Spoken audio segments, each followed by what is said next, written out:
Alors, dans la vidéo précédente, on a vu que les hydrocarbures sont formés essentiellement des alcanes, des alcènes et des alcynes, ainsi que des composés aromatiques.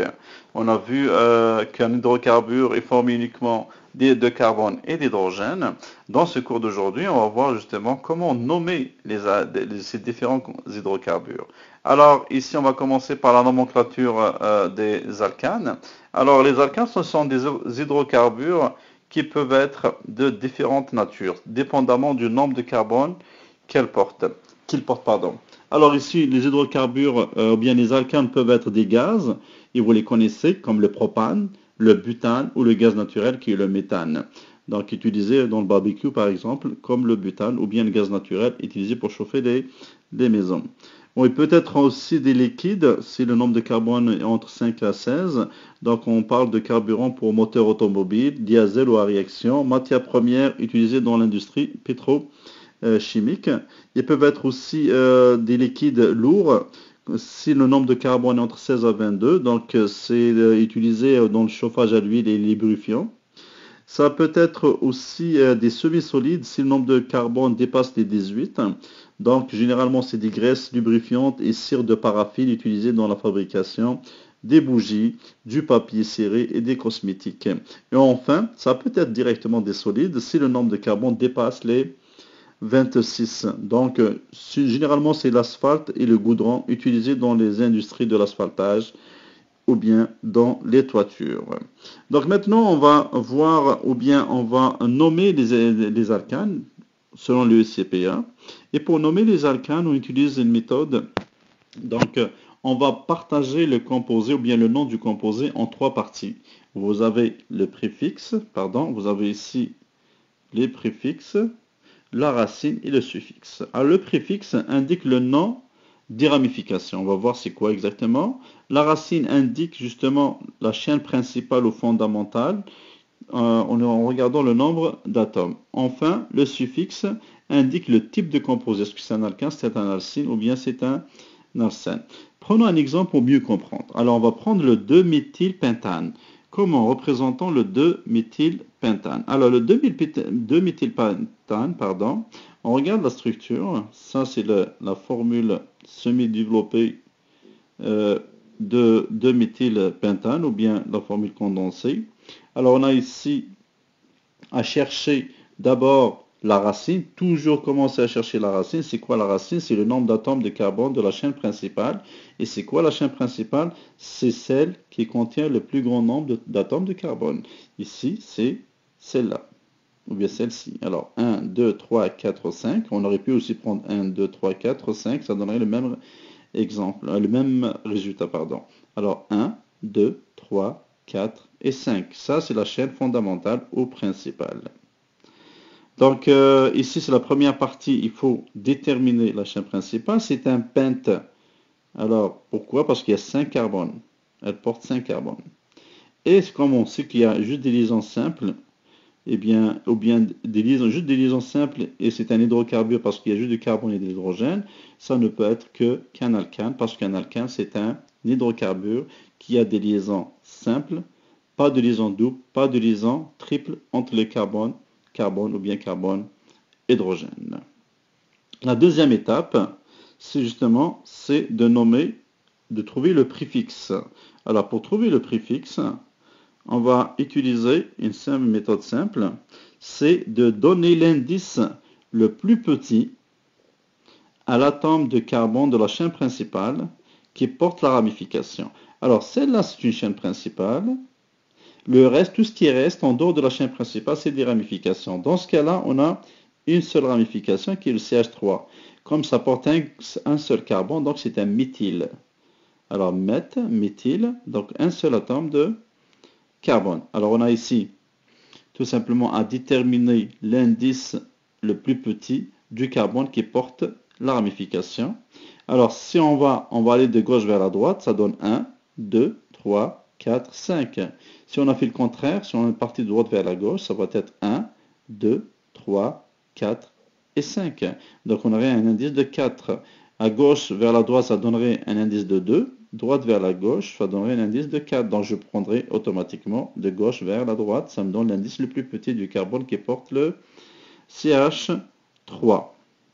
Pour la dernière étape, alors ici, dernière étape, on va justement inclure la ramification dans le nom. Tout à l'heure, on a trouvé c'est un pentane. Là, ce qu'on va faire, c'est que on va attribuer au nom, voilà, pardon, on va ajouter la ramification dans le nom. Alors, lui, c'est un méthyle, parce qu'il y a un seul, c'est un méthyle, la ramification c'est un méthyle parce qu'il y a un seul carbone. Elle est portée par le carbone 2. Donc, on dit c'est un 2-méthyle, comme vous voyez ici. C'est 2-méthyle. Excusez-moi. Donc, 2-méthyle. Alors, on voit ici 2-méthyle.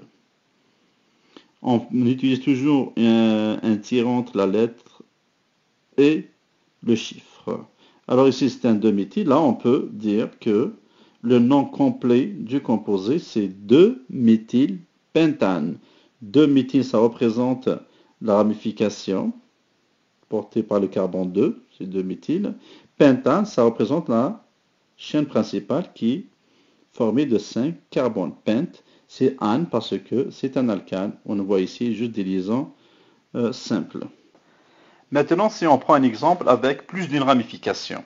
Alors ici, si on a plus d'une ramification, il faut tout simplement inclure les ramifications dans le nom. Alors, dans cet exemple, on a les mêmes ramifications.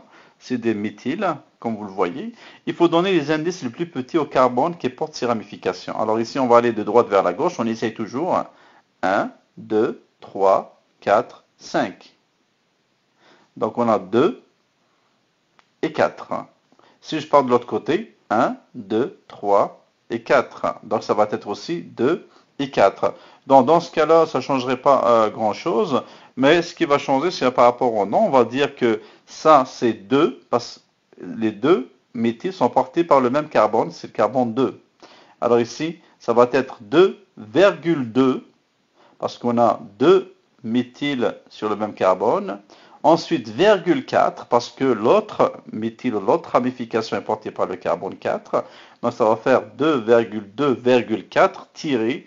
Là, on a dit triméthyle, parce qu'on a 3 méthyles. Ça aurait pu être tétraméthyle, ça aurait pu être pentaméthyle. Donc, on ajoute le préfixe tri, tétra, ainsi de suite, selon le nombre de ramifications. Dans ce cas-là, on a 3, on ajoute tri. Alors, on dit 2,2,4 triméthylpentane, un autre composé qui ressemble au premier, mais là, le premier avait une seule ramification. Dans ce cas-là, il a 3 ramifications.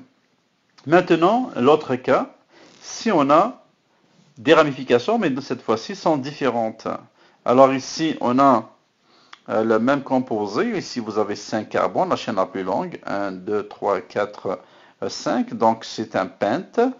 Ane, parce que c'est un alcane, on a des liaisons simples entre carbone, hydrogène et carbone-carbone. Donc, certainement, c'est un alcane. On a 3 types de ramifications. En fait, on a le CH2CH3. Comme on a 2 carbones, c'est un éthyle. Et ici, on a 2 autres ramifications qui portent chacun un carbone. Donc, ça, c'est un méthyle et un méthyle. Alors, comme on entend, on va utiliser la même règle. On donne l'indice le plus petit aux atomes qui portent les ramifications. Si on passe de gauche vers la droite, ça va donner 1, 2, 3. Donc ça donne 2 et 3 comme indice des carbones qui portent les ramifications. Ensuite, si on va de droite vers la gauche, ça donne 1, 2, 3 et 4. Donc 3 et 4, et dans l'autre côté, ça va être 2 et 3. Alors le plus intéressant, c'est d'aller de gauche vers la droite. C'est obligatoire. C'est les règles de l'SCPE. Alors ici, on va aller 1, 2 et 3. Alors, on a ici un carbone qui porte 2 méthyles, donc on va utiliser 2,2 méthyl. Ensuite, un carbone qui porte l'éthyle, donc carbone 3 éthyle. Mais est-ce qu'on va commencer par l'éthyle ou le méthyle pour nommer? On va commencer par celui qui est selon l'alphabet. On va passer qui est le plus proche de A, donc du point de vue alphabétique. Donc E est avant M, ça c'est un éthyle, et l'autre c'est un méthyle. Donc on a les méthyles et les éthyles. On va commencer par l'éthyle parce que l'éthyle est plus proche de A. Donc selon l'ordre alphabétique, E est avant M. Donc on va dire tout simplement 3 éthyl, parce que l'éthyl que vous voyez ici, c'est la ramification est portée par le carbone 3. 3 éthyl, 2,2 méthyl, parce qu'on a diméthyl, pardon, parce qu'on a 2 méthyl, donc 2,2 diméthyl. Et bien sûr, la racine, c'est la chaîne la plus longue, qui est le pente, et le suffixe, c'est ane. Donc c'est un pentane, parce qu'on a des liaisons simples. Donc ça va donner 3 éthyl, 3 éthyl, le carbone 3 porte un éthyl, tiré, on fait toujours un tiré entre le chiffre et la lettre, tiré 2,2, parce que le carbone 2 porte 2 méthyl, diméthyl, justement parce qu'il porte 2 méthyl, diméthyl pentane. J'espère que c'est assez clair pour vous.